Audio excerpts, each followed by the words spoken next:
कई लोग आस्तिक है, कई लोग नास्तिक है, अपने अपने हिसाब से सब विचार करते हैं, सोचते हैं, चलते हैं जीवन में। लेकिन एक बहुत बड़े एस्ट्रोनॉमर फ्रेड हॉयल ने बताया कि it is advantageous to believe in God than not to believe. Professionally भी आप भगवान में मानो, अच्छाइयां बुराइयां के लिए नहीं, छोड़ दो, मोक्ष के लिए नहीं हो, छोड़ दो। प्रोफेशनल तो है आप, वैश्य फेडरेशन तो हो, व्यापारी तो हो, तो व्यापारी के ढंग से भी आप भगवान में मानो तो भी जीवन में बहुत बड़ा लाभ है। Thousands and thousands of papers have been released in national and international seminars where faith in God, meditation, नाम स्मरण, भगवान की मूर्ति के दर्शन, मंदिर जाना, उसके फिजिकल, मेंटल और इमोशनल लाभ साइंटिफिकली प्रूव हुए हैं। कभी ये बात भी 1 घंटे तक करेंगे कि जो 9धा भक्ति श्रीमद् भागवत में दी गई है, श्रवणम, कीर्तनम, स्मरणम, पाद सेवनम, अर्चनम, वंदम, दास्यम, सख्यम, आत्मनिवेदनम, 9 प्रकार की भक्ति, भगवान का नाम स्मरण करना, भगवान को दंडवत प्रणाम करना, इसके फिजिकल, मेंटल, इमोशनल लाभ कितने हैं। फॉर एग्जाम्पल, हड्डियां कमजोर हो जाती है, उसको बोलते हैं ऑस्टियोपोरोसिस, जल्दी टूट जाती है। अभी रिसर्च 1 महीने पहले हार्वर्ड यूनिवर्सिटी ऑफ पेंसिल्वेनिया में हुआ कि जो भारतीय शास्त्र में मंदिर में जाने के बाद मंदिर की मूर्ति को जो साष्टांग दंडवत प्रणाम करते हैं, अगर वो साष्टांग दंडवत प्रणाम 11 से 15 अगर रोज करे तो वो व्यक्ति को कभी ऑस्टियोपोरोसिस नहीं हो सकता। यूनिवर्सिटी ऑफ पेंसिल्वेनिया में। भगवान के नाम स्मरण में कितनी ताकत है, फिजिकली, प्रैक्टिकली। मोक्ष की बात, भगवान के स्वर्ग नरक की बात जाने दो अभी। तो प्रोफेसर न्यूबर्ग ने यूनिवर्सिटी ऑफ पेंसिल्वेनिया रिसर्च किया, डिफरेंट एज ग्रुप्स के व्यक्तियों को बिठाया, 20 वीक्स का प्रोग्राम था, हर रोज 10 मिनट मेडिटेशन में, और जो भी भगवान के स्वरूप में वे मानते हो उस स्वरूप का ध्यान करके नाम स्मरण करना।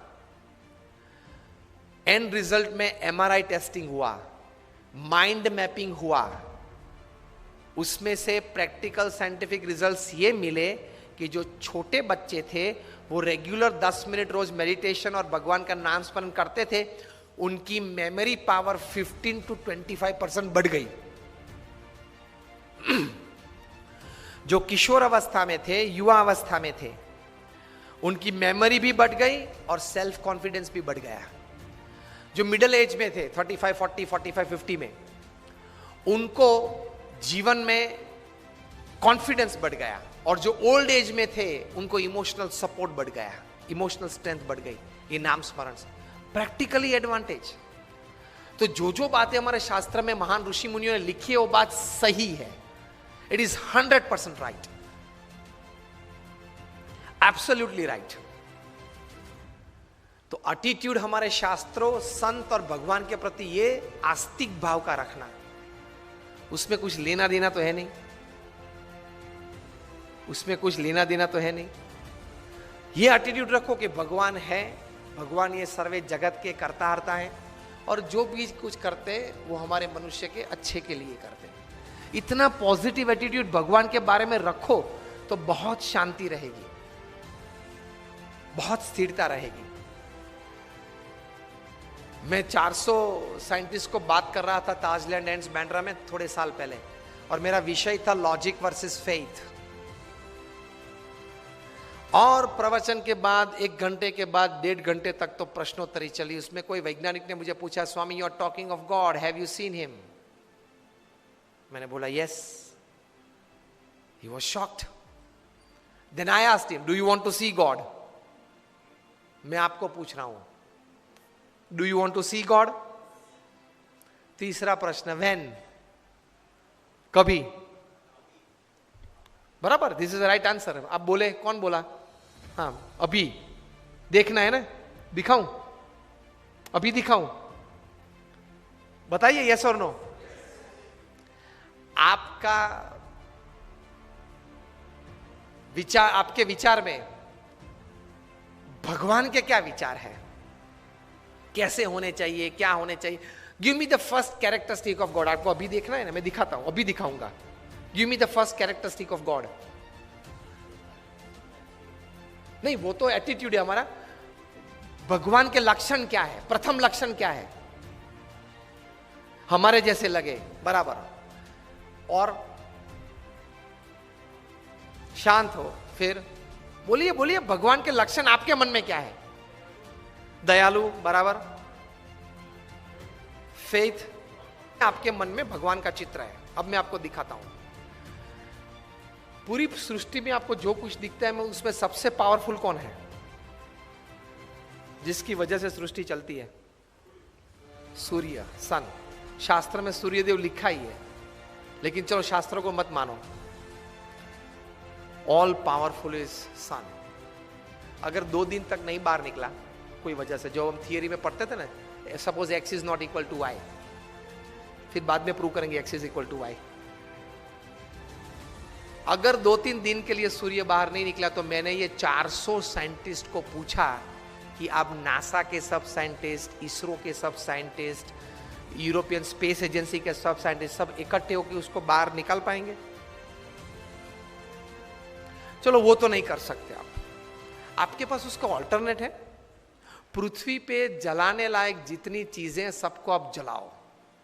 कपड़े, पेपर, पेट्रोल, डीजल, ऑयल, सबको आप जलाओ, तो भी अंधेरा दूर होके सुबह गिरेगी?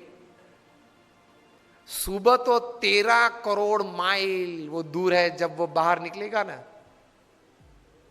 गिर जाएगी. पावर. सेकंड बोले आप, दयालु भाव. ये भी जो गर्मी बरसा रहे हैं ना, वो उसकी दया है. हाँ,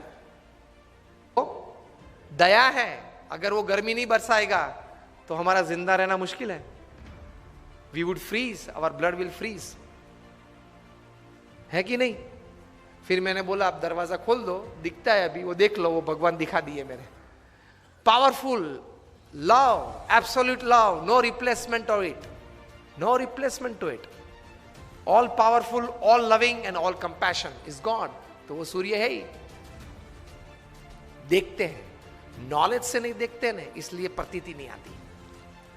तो believe in the doership of God, कि वे जो भी करते हैं वो अच्छा ही करते हैं. I would and with the last example. बड़े विंबलटन टेनिस के चैंपियन थे. टेनिस टूर्नामेंट जो विंबलटन में 4 ग्रैंड स्लैम्स होती है पूरे साल में, Australian open, French open, Wimbledon and the US open. Wimbledon के चैंप 3 बार बन चुके थे आर्थर एश. 1983 में एक हार्ट सर्जरी में, ब्लड ट्रांसफ्यूजन में उनको एड्स, HIV पॉजिटिव बन गए. उस वक्त तो सब ब्लड ट्रांसफ्यूजन इस टेस्ट के लिए चेक नहीं हुआ करते थे. फुल्ली ब्लोन एड्स आ गया, पूरे विश्व को पता चला. सब देशों में से सब उनके फैंस ने पत्र लिखना चालू कर दिया, और सबने कहा कि we are very sorry, I must pray to God this that. वे सबको तो उत्तर नहीं दे पा रहे थे क्योंकि बहुत वीक हो गए थे. एक 15 साल का लड़का जो उनका फैन था, उसने पत्र लिखा कि I want to question God. मैं जब भगवान को मिलूंगा तब मैं भगवान को प्रश्न पूछूंगा कि ये हमारे यंग आइडॉल है, हमारा हीरो है आर्थर एश, उनको आपने इतनी छोटी सी उम्र में एड्स डाल दिया. I will question God. To this letter Arthur Ashe decided to answer. Arthur Ashe ने जो पत्र में उत्तर दिया, वो आज भी वो पत्र विंबलडन के court number 1 central tennis court पे ग्रेनाइट के प्लेग में लगा हुआ है. लिटिल बॉय, आपकी परेशानी मैं जान सकता हूं. आप मेरे फैन हो, मेरी रमत, मेरी गेम आपको बहुत अच्छी लगती है, इसलिए स्वाभाविक है कि आपको मन में ये प्रश्न उठे कि मैं भगवान को प्रश्न पूछ डालूंगा कि क्यों आपने आर्थर एश को ये रोक दिया. लेकिन then Arthur Ashe writes, now listen carefully. Arthur Ashe wrote, my dear little boy, there are 50 million children upon this earth wanting to play tennis. Out of that, only 5 million actually catch the racket and play tennis for long years in life. Out of those 5 million, that is 50 lakhs.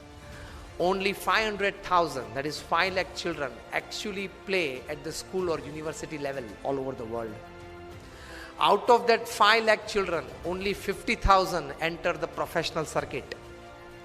Out of those 50,000, only 5,000 become full-time professionals. Out of those 5,000, only 500 play the Wimbledon. Out of those 500, only 4 enter the semi-final. Only 2 enter the final, and only 1 lifts the cup on the central court of the Wimbledon. So my little dear boy, when I was lifting that cup on the central court of the Wimbledon, I did not look up and ask God, why out of 50 million children you selected me for this cup? I cannot ask God today, why did you select me for this dreaded disease? That was his wish, to make me lift the cup at the central court of the Wimbledon out of 50 million children wanting to play tennis. Today, it is his wish. I accept it. This is attitude towards God. वे जो कुछ करते हैं मेरे अच्छे के लिए करते हैं. मैं उनका संतान हूं. मैं बाप या मां बनते हुए मेरे बच्चे के लिए कुछ बुरा नहीं सोच सकता और सोच सकती. He is my father and my mother. Why would he think something wrong for me? Do something wrong for me? A pet is inspiration. A slap is learning a lesson. दोनों चाहिए. जो कुछ करते मेरे अच्छे के लिए करते. अगर वो एटीट्यूड रखा तो स्थिरता और शांति रहेगी. So these are attitudes that you keep in your personal life, in your social life, in your family life, in your professional life, and your spiritual life as well. All these attitudes make you a gentle person. All these attitudes make you a great personality. And more than that, all these attitudes combined can make you a divine element. My all prayers for all of you. Thank you very much. And my all prayers for all of you. Namaskar or Jai Swami Narayan.